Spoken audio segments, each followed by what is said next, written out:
Hey guys, I'm Megan. This will be my last video from at home in Kentucky. I am about ready to leave for my teaching job in South Korea, so that's super exciting. And this video is going to be about interviews. There we go. So just gonna give you some tips and some pointers and some advice that I can give you from my interview and some of the questions that I heard. And hopefully this will be short and sweet. So, the main interview that I'm sure everyone is most concerned about is the one through the school.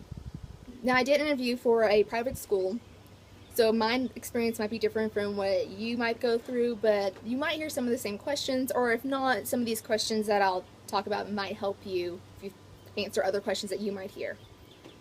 Now, I first want to start off with some tips about the interview. Make sure that you are dressing professionally because my interview, at least, was a video Skype chat, so they got to see me and I had to look like I was going to an interview. And ladies, especially for South Korea, make sure your chest and arms are covered, kind of like I have on today, because that is a cultural thing to keep your top part covered. So make sure that you are covering everything and not wearing something that's more of a V-neck. Even if it does cover everything, definitely try to do the scoop and higher top. Make sure you're in a quiet place, that no one's going to interrupt you, that your phone's not going to go off, and that you are going to be able to hear the person talking to you because they will have a Korean accent when they are talking in English to you. So depending on how great you are with those, you definitely want to make sure that you're in the best place that you can hear them at. Now, some of the questions, let me run over those. And I think the first few you might hear on most interviews that you have is how you're going to deal with cultural shock. Have you ever left the country? And how are you going to deal with being away from your friends and family? Now, another question that I got asked was, why do I want to teach in Korea?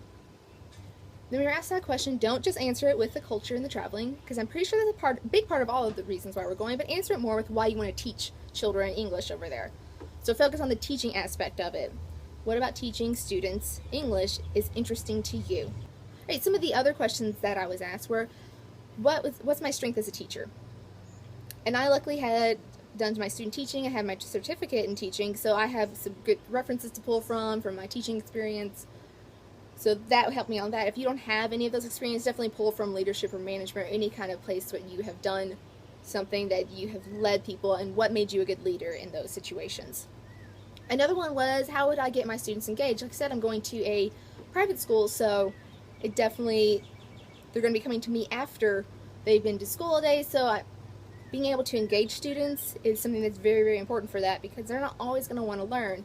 Regardless of what culture you're in or country, students aren't always wanting to be at school. They want to definitely play and have fun, so keeping students engaged is very important. I was also asked to describe myself in one word.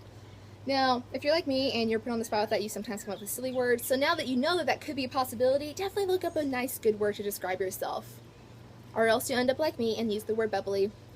And though I made it sound like it was the best word to describe me, I don't think it really is, and I wish I had a different word and been more prepared for that part of it. So you're welcome. Also, when it comes to all the questions, make sure that you're answering them with complete thoughts and that you're making it more of a conversation than just doing like one word short answers, because these people are going to be working with you. They are judging you, and they want to make sure that if you come over there that you're going to be someone that they would like to work with, that could work with all the other teachers, and that they want to be around the students. So make sure that you are showing the most personal, friendly side of you while also showing how professional you can be as well. Now, last part that I'm going to talk about is when they ask you for questions. Because like every interview, they will ask if you have questions, and since you're going to a new country, you should have some questions. Have at least two. One I got from the agency I went through that I thought was actually really good was, what was the dress code like at the school? Because not only is it talking about the school, but it's also kind of talking about the culture. Since it is a different culture, they might dress differently at school than what I would dress like. So I liked that one. You have to come up with some on your own. I did steal that one from them, so I would suggest using that one if you can't think of anything else. But definitely have questions, and have some dealing with the school and have some dealing with the culture, or even how you're going to live. I had another question about running because I run here, and I wanted to make sure that running over there was something I could do and that it was going to be safe and I would have a place to go. So we actually started talking about running when I asked her that question. So make sure anything you're asking as well can go into a conversation and that you can build upon it. And I think that's everything.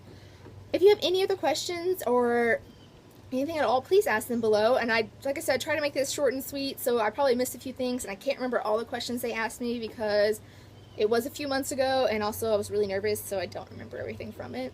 So if you did like this video, give it a thumbs up. I will not be doing anything else from at home in Kentucky. I might do some things once I get to Korea. So I'll see you then. Bye.